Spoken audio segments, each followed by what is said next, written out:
গপ্পপুর লোকালে আপনাদের স্বাগতম। গপ্পপুর লোকালের আজকের নিবেদন শীর্ষেন্দু মুখোপাধ্যায়ের আরও একটি ছোট গল্প ক্রিকেট। শীর্ষেন্দু মুখোপাধ্যায়ের জন্ম 2 নভেম্বর 1935 সালে। তিনি একজন বিখ্যাত ভারতীয় বাঙালি সাহিত্যিক, যিনি শিশু ও প্রাপ্তবয়স্কদের জন্য গল্প ও উপন্যাস লিখে থাকেন। আজকের গল্প ক্রিকেট, যা আমাদের জীবন নিয়ে নিয়তির খেলা ক্রিকেট। প্রধান চরিত্রে খুঁড়ো, ইভান ও ভূত। গন্তব্য স্টেশন গপ্পপুর। পরবর্তী স্টেশন গপ্পপুর। সকল যাত্রীদের উদ্দেশ্যে জানানো হচ্ছে, পুরো গল্পটি শুনে মন্তব্য এবং উৎসাহ প্রদান করার জন্য অনুরোধ করা হচ্ছে। ধূমপান ও মদ্যপান স্বাস্থ্যের পক্ষে ক্ষতিকর। ইহা কর্কট রোগের কারণ। শুরু হচ্ছে আজকের গল্প ক্রিকেট। হরিবোল বুড়ো এসে ওই বসে আছে শিমুল গাছের তলায়। নিষ্পত্র গাছ, তার ছায়া নেই। গাছের কঙ্কালসার হাতগুলি রোদের দিকে বাড়ানো, ঠিক কাঙাল ভিখারির হাতের মতো। শীতের শেষে যখন বসন্ত আসবে, তখন তার হাত ভরে দেবে ফুলে। কে তার হাত ফুল ভরে দেয় তা বোঝা যায় না, কিন্তু কেউ দেয়। হরিবোল বুড়ো একা বসে আছে, ভারী অস্বস্তি তার। পাড়ার ছেলেগুলো এই বেলা ধারের কাছে ডাঙ্গুলি খেলে, সেগুলো আজ বেপাত্তা। কোথায় গেল সব সোনার চাঁদ হাড় হাবাতেগুলো? গাছের ছায়া নেই, রোদ মুখে পড়েছে। তাই রোদ বড় মিঠে। শীতের রোদ তো কুসুম গরম। পেয়াদা বগলাচরণ রাস্তা দিয়ে যাচ্ছিল, হাঁক পেড়ে বলল, কে? হরিবোল বুড়ো নাকি? মাগদে বেরিয়েছ? বসে আছি বাবা, কিছু অন্যায় হয়নি তো? না না, কি আর অন্যায় হবে। তবে বলি, ছোড়াগুলো যে হরিবোল বললেই তেড়ে মারতে যাও, সেটা ঠিক হচ্ছে না। কবে কোনটাকে জখম করবে, অমনি থানায় গিয়ে এত্তেলে করবে। বাবা, আজ সারাদিন উপোস আছি, অত কথা ভিতরে সেদোচ্ছে না। ও, উপোস আছো? বগলাচরণ দুপা এগিয়ে কোমরে হাত রেখে বলে, সেটা কীরকম? গতকালই তো অধর ভট্টাচার্যের শ্রাদ্ধে সিধে পেলে। হরিবোল বুড়ো একটু উদাস হয়ে বলে, ভাই, আজ সারাদিন খাইনি, আজকেও হরি বলেনি। তুমি একবারটি হরিবোল হরিবোল বলো, তবেই আমার পেট পুড়ে যাবে। এই ভিক্ষে চাই। বটে, তবে এই বললুম, হরিবোল হরিবোল। হাসতে হাসতে বগলাচরণ বিষয়কর্মে যায়। ওদিকে উড়োজাহাজের জানলা দিয়ে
পৃথিবীময় এক ঐশ্বর্যের ভাণ্ডার খুলে দিয়েছে। তার স্বাস্থ্যও অপুরন্ত, সেই কারণেই এত অতৃপ্তি। এবার একদিন উপোস থেকে দেখব, আর 7 দিন মেয়ে মানুষ ছাড়বো, আর গ্রামের দিকে গিয়ে অনেকক্ষণ ঘাসের ওপর দিয়ে হাঁটবো, পোকামাকড় আর ফড়িং দেখবো, আর পাখির শিশের নকল করব। ইভান একটা শ্বাস ফেলে বলল। দেন ডেটাটা দেন। সেক্রেটারি এ কথাটাও ভুল করে টুকে নিয়ে হঠাৎ চমকে উঠে বলল, yes mister Evan, what about data? Evan সেক্রেটারির ভুল বুঝতে পেরে ভীষণ হেসে ফেলল। এত হাসলো যে তার চোখে জল এসে গেল। হাসতে হাসতে কাশি এলো, কাশতে কাশতে রক্তাক্ত হয়ে গেল মুখ। $5 দামের রুমাল মুখ চেপে সে বেদম হাসছিল। হোস্টেস ছুটে এলো। I just thought allowed. Evan মনশ্চক্ষে একটু আগে দেখা ধূসর মাঠটাকে আবার যেন দেখতে পেল। মাঠটা দেখেই কি হঠাৎ মৃত্যুর কথা মনে এলো তার। ওদিকে নপাড়ার অবস্থা ভালো নয়। ধানবাসী বান এসেছিল এবার। 10 দিন ঠায় জল দাঁড়িয়ে রইল মাঠে। আহাম্মকের মতো ধান পচে গোবর। ছোট্ট জায়গায় ছোট্ট মানুষ সব, কে তাদের খবর রাখে? হাত মাথায় পোটলা পুটলি নিয়ে একটা পরিবার উদম মাঠটা পেরোচ্ছে পিঁপড়ের মতো। গোটা দুরকম বয়সী বউ, 6 রকম বয়সের 6টা ছেলে, 3টে এক বয়সী বুড়ি, একটা বুড়ো, 3টে মরদ। শঙ্খচূড় সাপের খোলস সজনের ডালে লটকে আছে। বানের সময় ওই তত উঁচুতেই উঠেছিল সাপটা। একটা ছেলে ঠেলা মারল। পাতলা কাগজের মতো খোলসটা হাওয়ায় উড়ছে ফুরফুর করে। ঠেলাটা লাগলো বটে, খোলসটা পড়ল না। ঠেলাটা হুশ করে চলে গেল। এক বউয়ের 10 মেসে পেট। সে বলল, চলো। তার বর থেমে একটু মুখ ঘুরিয়ে দেখে নিয়ে বলল, বাবুদের রেলগাড়ি কি তোর মতো চাষানির জন্য বসে থাকবে নাকি? কদমের আরও একটু জোর দাও, পোটলাটা আমার হাতে দাও। তোমার তো আরও পুটলি আছে, নেবে কোথায়? হাত তো দুটোই। পারবো। মরদটার তেমন জোর বল নেই, কাকলাসের মতো চেহারা। তবু কোত্থেকে যেন আর একটা হাত বের করে পোটলাটা নিয়ে নিল। গলাটা চেপে বলল, পেটের বোঝাটা ঠিকমতো আছে তো? অপরূপ এক বিকেলবেলা চারধারে কোদালে মেঘের চাপগুলো চুন হলুদ রং মেখে পশ্চিমের আকাশে হয়লাপ হয়ে আছে। রূপকথার রাঙা আলোয় চারধারে স্বপ্নের মতো জগৎ।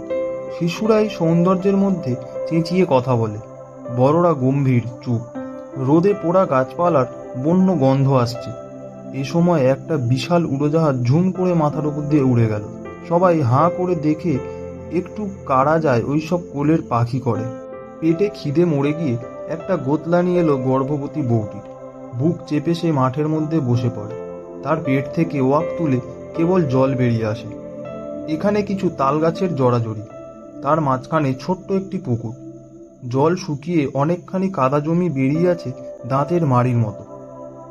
মাঝখানে ছোট্ট একটু জলের চাকতি। বউয়ের বরটা কাদামাটির ওপর দিয়ে পা টিপে টিপে নামছিল। চারধারে পাখিরা ক্যাচাল করছে, পোকামাকড়ের শব্দ। নিঘর জলের কাছে এসে লোকটি ঘটি ডোবানোর আগে স্থির জলে নিজের ভুতুড়ে মুখের ছায়া দেখল।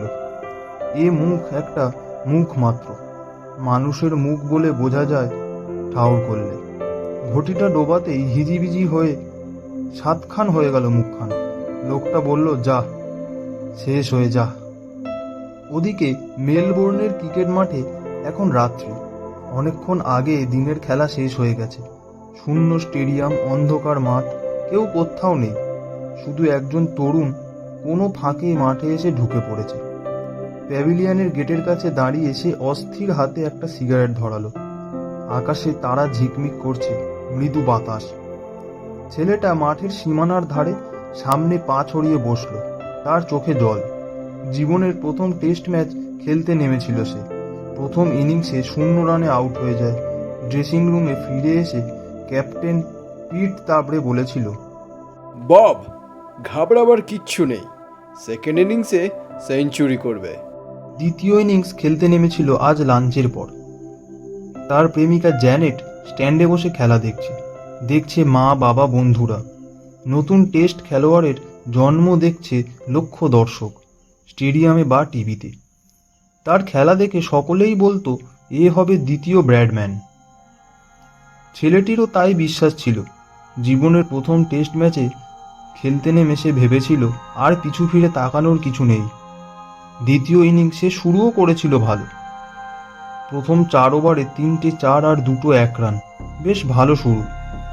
আধ ঘন্টা সে ক্রিজে চমৎকার অবস্থান করেছিল।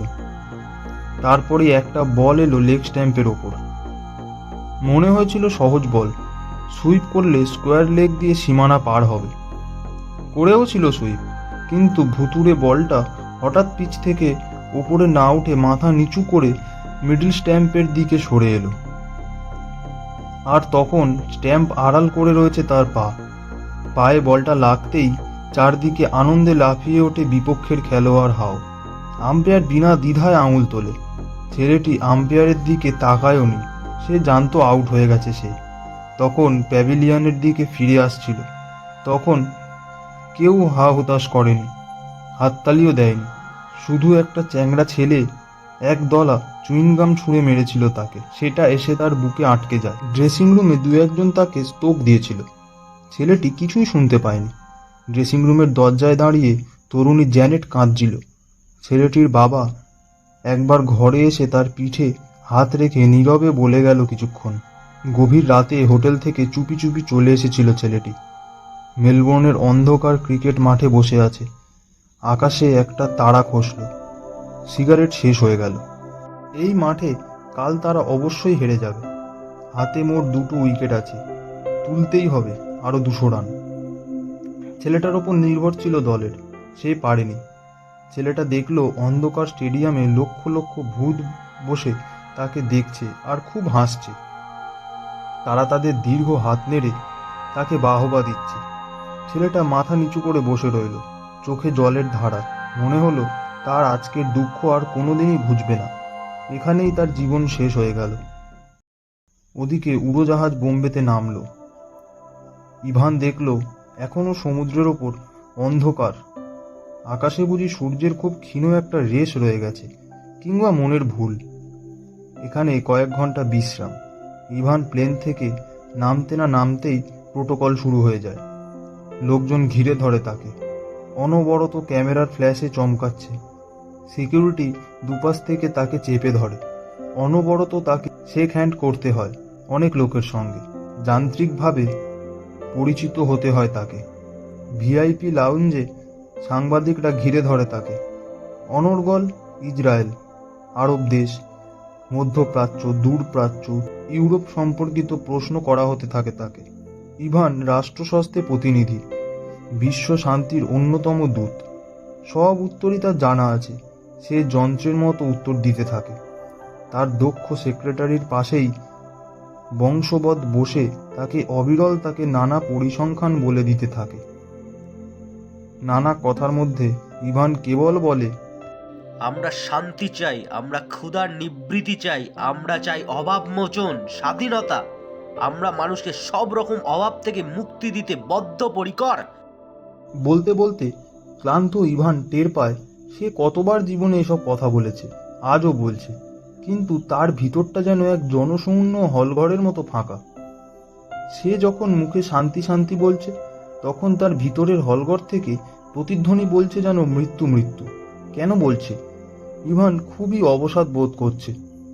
তার কোনো অভাব নেই, ব্যক্তিগত কিছুই তার চাওয়ার নেই, সেই জন্যই কি অবসাদ? ইভান মুখে চমৎকার সব উত্তর দিয়ে যাচ্ছে, আর তখন তার মন তাকে বলছে, Bastard, you have done enough to make hell.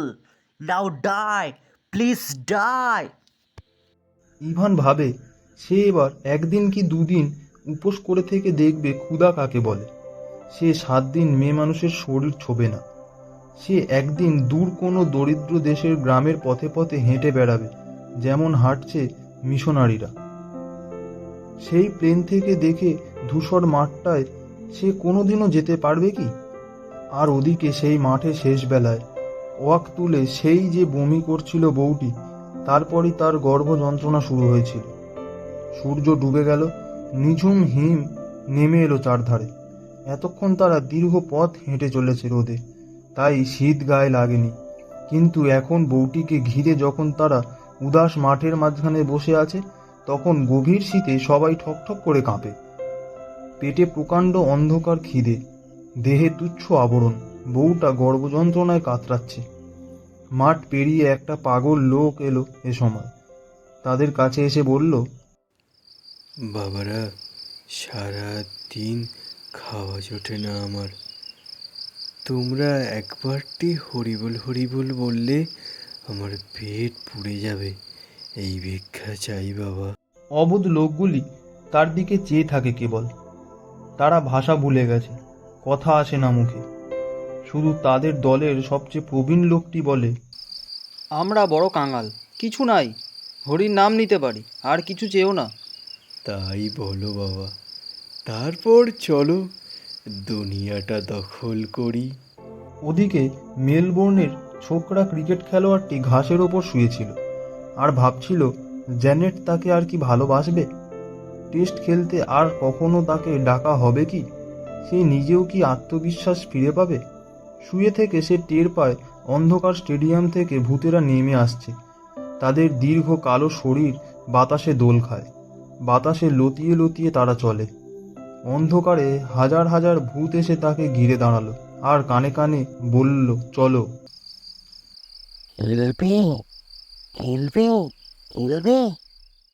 চোখের জল মুছে ছেলেটি ওঠে। ভূতেরা তাকে প্যাড পরায়, গ্লাভস পরায়, হাতে ব্যাট ধরিয়ে দেয়। তারপর মহানন্দে হাততালি দেয় তারা। ছেলেটি পিচের ওপর এসে স্টান্স নেয়। অন্ধকারে দেখা যায় আম্পায়ারের বদলে কেবল টুপি আর সাদা কোট দাঁড়িয়ে আছে।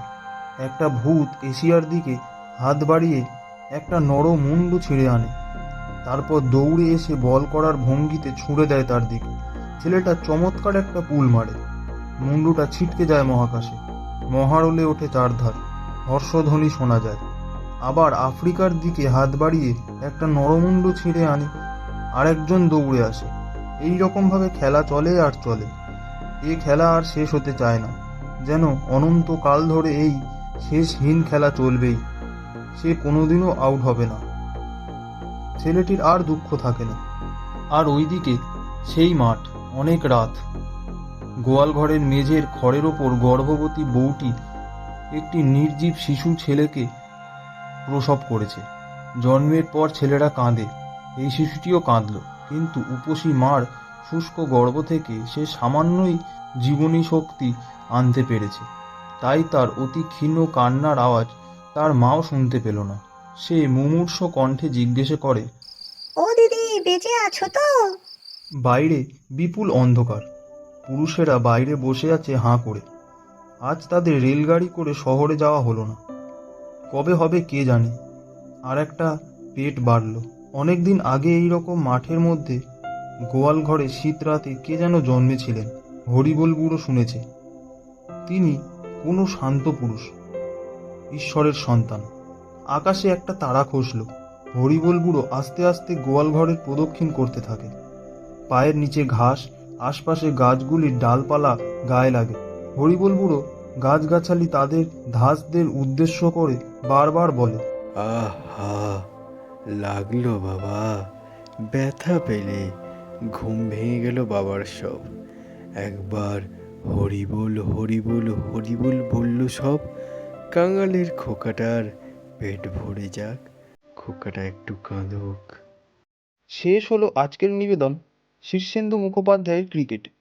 হুড়োর চরিত্রে শুভাশিস, ইভানের চরিত্রে পলরব ও ভূতের চরিত্রে সুমন নস্কর। অন্যান্য চরিত্রে রণজয় রায়, ক্যামেলিয়া, প্রতিমা শিকারী এবং আমি শুভ। ধ্বনি পরিকল্পনায় এবং গল্প পাঠে ও পরিচালনায় আমি শুভ। পোস্টার ডিজাইন রিতম পাল। আগামী সপ্তাহে আরও একটি গল্প নিয়ে হাজির হবে গপ্পপুর লোকাল।